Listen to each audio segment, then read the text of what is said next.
wabarakatuh, Sobat DBLHP. Berjumpa lagi tentunya dalam Rabu Podcast bersama Dinas Lingkungan Hidup dan Pertanahan Provinsi Sumatera Selatan, Sumsel Maju untuk Semua. Pada episode kali ini kita spesial sekali. Biasanya kita berada di dalam studio khusus di DLHP Sumsel. Kali ini kita sedang berada di kegiatan pameran hasil produksi unggulan restorasi gambut. Dan kita sempatkan untuk memberikan informasi untuk Sobat DLHP dalam Rabu Podcast bersama Dinas Lingkungan Hidup dan Pertanahan Provinsi Sumatera Selatan.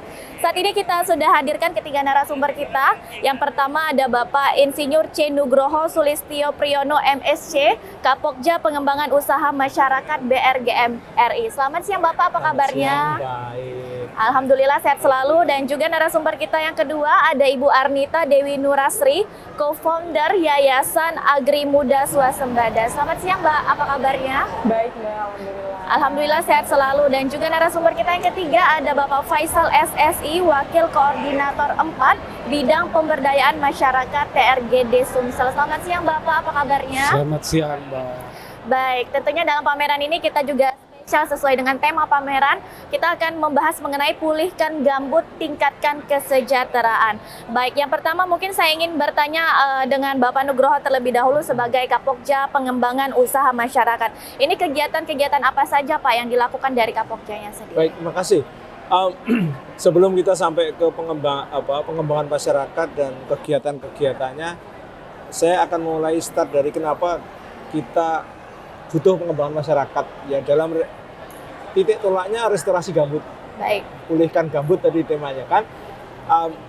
Di dalam restorasi gambut itu kita biasa dikenal menggunakan 3 pendekatan. Rewetting, R1, R2-nya revegetasi, dan R3-nya revitalisasi pendapatan masyarakat. Nah, dalam konteks yang R yang ketiga ini, R3 ini, kita perlu melakukan pemberdayaan masyarakat. Caranya apa? Dengan meningkatkan perekonomiannya. Nah, dan meningkatkan perekonomiannya berdasarkan nilai-nilai sosial. Nah, dalam konteks inilah maka ada kegiatan pengembangan usaha masyarakat di Pokja kami. Nah, saya menjawab apa kegiatannya. Baik. Ya, untuk pengembangan masyarakat kita mendampingi kelompok-kelompok masyarakat yang dibentuk dalam program R3. Jadi dulu teman-teman selain melakukan kegiatan geofisik, ya, juga menggarap dalam tanda kutip manusianya dengan memberikan insentif R3. Satu kelompok masyarakat terdiri dari sekitar 15-20 orang diberikan modal awal untuk usaha produktif. Baik. Antara 100 sampai 150 juta. Nah, kemudian setelah ini berjalan, tugas kami sebagai pengembangan usaha masyarakat melanjutkan dengan 2 pendekatan lagi, mendampingi dan memberikan program inkubasi. Jadi kegiatannya yaitu mendampingi bagi kelompok-kelompok yang masih tersendat. Baik. Dan bagi kelompok yang sudah maju, yang sudah berjalan, kita beri program apa yang kami sebut inkubasi. Nah, bidang-bidang yang ditangani ada paling tidak ada 5.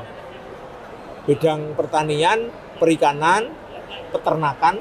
Nanti mungkin Mbak Rita ini peternakan, karena 50% lebih kelompok itu milih usaha peternakan. Oh, baik. Nah, makanya ini saya pilih beliau untuk Ikut juga tampil ya, di Pak, sini. ya? Baik. Terus selain perikanan, peternakan, dan pertanian, juga kriya atau kerajinan tangan dan pangan olahan. Jadi baik. ada 5 kelompok besar itu yang kami tangani dan kami beri fasilitas untuk dirujukkan ke perizinan serta permodalan untuk meningkatkan kapasitas produksinya. Oh, baik. Sementara itu dulu. Sementara itu dulu ya Pak ya. Makasih. Karena banyak penjelasannya ya sepertinya ya. Iya. Baik, ini ke Ibu Arnita ini sebagai co-founder Yayasan Agri Muda Swasembada. Mungkin masih banyak belum tahu nih mengenai yayasan ini. Ini kegiatannya apa saja? Oke, jadi Mbak, Yayasan Agri Muda Swasembada itu diawali dari kegundahan kami anak-anak muda melihat perkembangan budidaya peternakan di Indonesia yang masih sebatas dasar-dasar saja, dimana sekarang dunia itu sudah makin berubah ya. Jadi perlu adanya pengembangan-pengembangan teknologi biar budidayanya itu bisa mengikuti perkembangan dunia itu sendiri. Gitu sih Mbak. Nah, untuk kegiatan kami sendiri, kami mendampingi masyarakat-masyarakat supaya mereka bisa berbudidaya dengan baik, terus nggak hanya mengandalkan budidayanya saja, tapi juga bisa membuat produk turunan dari peternakan itu sendiri, juga bisa melanjutkan pemasaran produk-produk mereka sendiri, jadi usaha mereka lebih berkelanjutan gitu sih Mbak. Baik ya. Berarti ini yayasan lebih untuk di swasembadanya ya? Iya. Itu kita beralih ke Pak Faisal nih Pak, sebagai dari koordinator bidang pemberdayaan masyarakat ini Pak. Bagaimana Pak kegiatan yang dilakukan untuk koordinator dari Provinsi Sumsel sendiri bagaimana? Ya, terima kasih Mbak. Sebagai tim koordinasi, TRGD Sumsel merupakan bagian atau tim yang terlibat dalam kegiatan restorasi ini. Fungsi kita itu adalah melakukan koordinasi dari aktivitas-aktivitas yang dikerjakan, baik itu dari R1, R2, R3. Nah, dalam konteks ini R3 pada pemberdayaan masyarakatnya, ekonomi, kita lebih pada bagaimana memberikan masukan, arahan, serta evaluasi. Kira-kira apa yang kurang, apa yang belum, bagaimana kegiatan R3 ini bisa berkelanjutan. Tentunya saling hubungan. Kenapa masyarakat di sekitar gambut dilakukan pemberdayaan dengan bantuan ekonomi? Mereka mempunyai kemauan atau terlibat aktif dalam menjaga hutan gambut, lahan gambut tersebut. Jadi itu selain juga merupakan meningkatkan ekonomi masyarakat di sekitar tersebut. Mungkin itu Mbak. Baik, berarti harus melibatkan masyarakatnya sendiri ya, yang juga bisa dapat meningkatkan perekonomian. Baik, ini kembali ke Pak Nugroho nih Pak. Tentunya sebelumnya sudah banyak nih dari yang dijelaskan tentang kegiatannya. Itu ada strategi-strategi khusus nggak sih Pak untuk menjalankan dari kelompok kerja ini sendiri? Kami menjalankan strateginya itu juga trial and error sebetulnya. Jadi ini tahun ketiga. Tahun pertama kami bermitra bekerja sama dengan perguruan tinggi. Nah, tapi ternyata dengan mendampingi 8 kelompok, nggak banyak, di 2 provinsi, dan ternyata feedback yang kami peroleh nggak terlalu mendapatkan benefit yang banyak, karena lebih banyak ke teori dan training gitu. Oke. Dari situ kami tahun kedua kami mencoba dengan teman-teman NGO, LSM ya, antara lain Agri Muda ini. Jadi kami bekerja dengan LSM. Mengapa kami pilih coba LSM? Karena mereka biasa bekerja dengan kelompok masyarakat. Nah, puji Tuhan, alhamdulillah tahun itu kita bisa membina 31 kelompok dan feedbacknya bagus. Sehingga kita teruskan tahun ini kita bekerja pada 120 kelompok dengan lebih disempurnakan lagi. Kami selain bekerja sama dengan mitra yayasan atau LSM ini, kami menempatkan tenaga-tenaga teknis di daerah. Jadi mereka kayak mendampingi konsultan yang day to day gitu. Nah, itulah strategi kami. Jadi ternyata karena kelompok masyarakat ini untuk bisa dikembangkan itu memenuhi 2 hal, yang harus memenuhi 2 hal. Yang satu itu kita harus pegang championnya, motornya di dalam. Yang kedua didampingi setiap saat. Nah, oleh karena itu kami tunjuk ada tenaga teknis di situ. Nah, sedangkan yayasan ini mitra NGO ini yang mensupervisi tenaga kami yang di lapangan. Oh, baik. Kami akan coba itu. Ini strateginya, Pak. Baik ya. Berarti dari BRGM RI sendiri itu juga menggait mitra ya. Salah satunya ini dari Yayasan Agri Muda. Nah, kalau dari Yayasan Agri Mudanya sendiri gimana nih, Mbak? strateginya yang sudah dilakukan dari BRGM RI dan dari yayasannya bagaimana? Strategi-strategi yang dilakukan. Oke, baik. Seperti kata Pak Nung, kami berkolaborasi terkait cara-cara pendampingan kami sendiri. Kalau dari Agri Musda sendiri, yang pertama pastinya kami ambil data sekundernya dulu. Kemudian setelah itu kami melakukan orientasi lapang supaya kita tahu kondisi pokmasnya seperti apa, kita analisis datanya juga. Setelah itu baru kita susun program perencanaannya, apa program yang akan dibawa yang bisa dipakai oleh Pokmas secara langsung. Kemudian kita terjun ke lapangan 2 bulan intensif ya Mbak ya, kita terjun ke lapangan intensif. Kemudian di situ kita adakan bimbingan-bimbingan teknis, pendampingan secara intensif kepada Pokmas-Pokmas yang ada. Setelah itu kita lakukan analisis, monitoring dan evaluasi. Barulah nanti ada kerjasama gitu sih. Baik, kita kembali ke Pak Faisal nih Pak. Tentunya sebagai koordinator yang melibatkan masyarakat harusnya ini Pak. Untuk strategisnya sendiri bagaimana Pak? Seperti kita tahu kadang masyarakat agak susah nih untuk dilibatkan. Ya. Kembali pada fungsi kita ya sebagai tim koordinasi. Jadi mengkoordinasikan kegiatan tersebut kepada masyarakat dan stakeholder lainnya. Juga melakukan monitoring, memberikan masukan kira-kira strategi apa yang tepat, benar untuk melakukan kegiatan ini. Ya, salah satu apa yang disampaikan oleh Pak Anugrah dan Mbak tadi, maaf Pak. Ini merupakan bagian dari yang kami evaluasi juga, kami usulkan juga. Nah, artinya ketika menjalankan program itu tidak hanya tidak hanya dilakukan sendiri ya, baik itu dari dinas maupun dari BRG sendiri. Kita juga mengusulkan bahwa melibatkan pihak lain. Salah satu tentunya yang punya pengalaman dalam hal pemberdayaan masyarakat ya NGO atau LSM. Ya kebetulan saya juga berasal dari NGO. Ya saya berasal latar belakang saya NGO, duduk di tim koordinasi ini. Jadi sangat paham sekali kira-kira apa ketika bicara tentang pemberdayaan. Ya tentunya kita harus melibatkan beberapa pihak kan.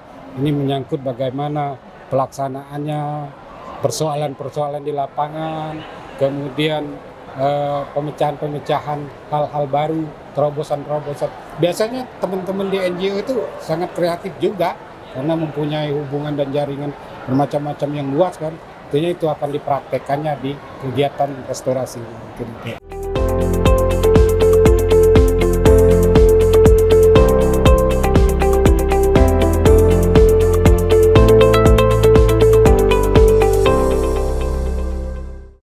Baik, tentunya dalam strategi dan juga kegiatan yang dilakukan ini pastinya ada tantangan nih Pak. Iya. Kalau dari Pak Nugroho sendiri nih, tantangan-tantangan yang sering dihadapi apa saja nih Pak? Iya.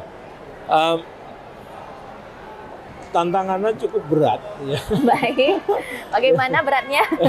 Karena nggak ada kelompok masyarakat garapan kami itu yang letaknya di kota, aksesibilitasnya gampang, itu nggak ada. Baik, itu tantangan yang nomor satu ya nomor berarti ya? Ya itu teknis banget itu. Iya. Ya.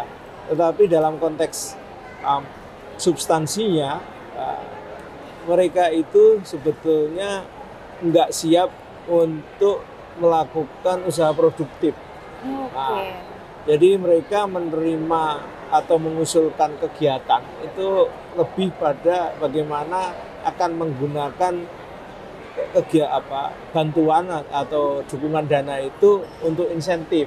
Jadi bukan untuk starter suatu usaha produktif gitu ya. Nah, bagi kami meskipun itu insentif, ini penting soalnya tidak gampang masuk ke atau melakukan restorasi gambut. Karena apa yang kami lakukan itu bertentangan dengan apa yang mereka inginkan. Jadi mereka inginnya mengeringkan gambut, sedangkan kami membasahi gambut. Sehingga kami harus beri kompensasi, insentif itu. Nah, akibatnya ya tidak semua pokmas yang kita garap awal itu jadi. Hanya sekitar 10-30%. Nah, itu yang kami garap. Oh, baik. Jadi tantangannya memang itu satu remote area dari segi teknis, dari segi substansi mereka belum siap. Sehingga kita perlu mulai dari awal lagi. Padahal kami nggak bisa memberi modal lagi. Betul. Kalau APBN hanya sekali. Benar. Ya, hanya sekali. Yang selanjutnya itu baru pendampingan-pendampingan ini. Baik. Jadi Berarti- itulah yang agak menjadi tantangan bagi kami, cukup berat. Maka strategi dengan mitra kami awali dengan asesmen, melihat mereka prosesnya gimana, baru kemudian kita rujukkan dengan program yang lebih advance, inkubasi. Tapi mereka harus siap dulu, harus diamati dulu. Ya, itu yang kami lakukan untuk menghadapi tantangan yang berat. Tantangannya. Demikian, Pak. Baik. Berarti tantangannya bisa dibilang sangat cukup berat ya, Iya, Pak ya. iya, Ini juga harus berat. sinergi antara masyarakatnya juga Iya. dan juga dari yayasan-yayasan lainnya Iya. ya. Ini kalau untuk Ibu Arnita sendiri nih pastinya juga ada tantangan dari yayasan yang sudah dilakukan ini. Tantangan banyak, dia sudah duluan jawab banyak sekali ya. Baik, gimana nih tantangannya? Menyambung dari Pak Nu ya Mbak, itu memang apa yang di lapangan itu seperti yang dikatakan Pak Nu itu. Lokasi dari Pokmas kami yang jauh, kemudian anggota-anggota Pokmas yang mereka itu notabene bukan peternak, jadi peternakannya itu hanya lebih ke bukan kerjaan utamanya. Itu waktu dari anggota-anggota Pokmasnya itu masih minim untuk kami dampingi. Kemudian ilmu dari Pokmas sendiri juga masih sangat basic. Itu tantangan besar juga bagi kami sih. Oke, ya. Berarti memang tantangannya bisa dibilang hampir sama ya dari Pak Nugroho dan Iya. sama Ibu Arnitanya Iya. sendiri. Kalau untuk Pak Faisal nih Pak, tantangannya juga bagaimana Pak? Apakah juga sama Pak yang sudah dijelaskan sebelumnya ini Pak? Iya, umumnya sama sih, bagaimana usaha yang dilakukan ini berkelanjutan. Pada umumnya kan ketika tahun pertama diberikan bantuan, tahun kedua sudah habis, tinggal peralatannya aja. Nah, tapi lebih pada situ. Kemudian yang lebih penting lagi bagaimana menggugah atau memberikan pemahaman kepada masyarakat atau kelompok itu agar terlibat aktif dalam memelihara gambut. Apalagi pada musim terbakar ini. Karena sebenarnya kelompok inilah yang jadi pionir utama dalam menjaga kebakaran lahan dan menjaga lahan gambut di sekitarnya. Mungkin itu. Tapi lebih pentingnya berkelanjutan ya Pak ya. Jangan sampai nanti bantuan dan juga strategi-strategis yang diberikan ke masyarakat hanya 1 tahun selesai ya Pak Ya, ya. jangan Harus berkelanjutan ya. Ya. Baik, ini pesan dan harapannya nih Pak. Tentunya dari kegiatan-kegiatan yang telah dilakukan dan juga harapan kedepannya bagaimana Pak? Ya. Harapan kami paling tidak maksimum itu separuh aja dari yang pernah kita bentuk dan kita beri modal awal itu bisa berlanjut separuh aja, karena memang persoalan sosialnya complicated ya, nggak sederhana. Jadi ya kalau bisa separuh aja berjalan itu sudah bagus. Jadi khususnya untuk peternakan, separuh dari tim itu ada peternakan. Peternakan mereka meminta ternak itu bukan untuk usaha, namanya juga livestock ya. Jadi tabungan ya. Hanya untuk tabungan, sehingga ternaknya cuma ditungguin aja. Padahal kan pengennya kami bantuan itu bisa produktif, memberikan benefit ke mereka. Nah ini yang belum, mereka mau menjual takut kayak gitu-gitu. Ya, ditungguin sampai semua beranak semua, lah kapan mereka dapatnya gitu ya. Jadi kembali ke harapan, kami berharap dengan segala cara, terutama dengan teman-teman NGO ini, ya, minimal separuh dari kelompok masyarakat yang kita bina ini berjalan. Baik. Kalau bisa 100% ya Pak ya. 100%, tapi hampir tidak mungkin itu. Harap optimis dulu ya Iya, Pak ya. realistis Semoga lah. nanti dari 50% jadinya bisa 100% Iya, ya. iya. Baik, kalau Ibu Anita sendiri gimana nih pesan dan harapan dari kegiatan-kegiatan ini? Harapannya sebelumnya kami mau berterima kasih kepada BRGM, DLHP, dan DRJD dari Provinsi Sumatera Selatan dan provinsi-provinsi lain. Karena dari program ini peternak-peternak pengkas moles yang ada di sana bisa apa ya istilahnya ternotis gitu ya Mbak ya. Harapannya sih nanti ada kerjasama lagi antara dinas-dinas yang lain juga supaya pokpas-pokpas ini lebih diakui lagi eksistensinya. Baik ya, itu dari co-founder Yayasan Agri Muda. Kalau dari Pak Faisal bagaimana Pak pesan dan harapannya? Ya, kalau pesannya sih kita sebagai tim koordinasi berpesan ini kepada para pihak, terutamanya masyarakat Pokmas yang sekarang terlibat di kegiatan restorasi gambut itu tetap menjalankan ini dan terus menjaga gambut. Kemudian kalau harapannya kan seperti halnya sebelumnya, kegiatan restorasi gambut dan pemberdayaan tetap berlanjut, Mbak. Karena sekarang ini kan menjelang tahun akhir ya. Ini 2023, 2024 selesai nih, Mbak. Jadi bagaimana ke depan tetap, karena masih banyak sekali PR-nya Pak ya. PR dan beban berat untuk mengurusi gambut ini, Mbak. Baik, Ini suatu pekerjaan besar ini, Mbak. Dan perlu keterlibatan para pihak dan juga keterlibatan sumber-sumber dana, baik itu dana-dana dari luar negeri, donor maupun CSR perusahaan ataupun APBD, semuanya lah. Baik ya, berarti diharapkan juga nih sinergi ya antara pemerintah, masyarakat dan juga kelompok seperti yayasan dari Bu Anita ini bersinergi sama-sama juga memulihkan gambut dan juga kita bisa meningkatkan perekonomian dari produk gambut ya yang ada di depan sini luar biasa ya, apalagi di pameran ini sudah banyak sekali yang hadir. Ini bukan hanya dari Provinsi Sumatera Selatan saja, tapi dari 7 provinsi, Pak. 7 provinsi di Indonesia. Yang paling jauh itu dari Papua ya Pak ya, Papua, yang paling dari jauh. timur ya. Baik, dari timur. Terima kasih tentunya Bapak Nugroho ini dari Kapokja Pengembangan Usaha Masyarakat BRGM RI dan juga Ibu Arnita dari co-founder Yayasan Agri Muda Swasembada dan juga Bapak Faisal Wakil Koordinator 4 Bidang Pemberdayaan Masyarakat. Terima kasih Bapak waktunya. Makasih juga Ibu waktunya sudah berbincang bersama kami dalam Rabu Podcast bersama Dinas Pertanahan Provinsi Sumatera Selatan. Sumsel maju untuk semua. Akhir kata saya Rizky Amrina pamit undur diri. Terima kasih. Sampai jumpa.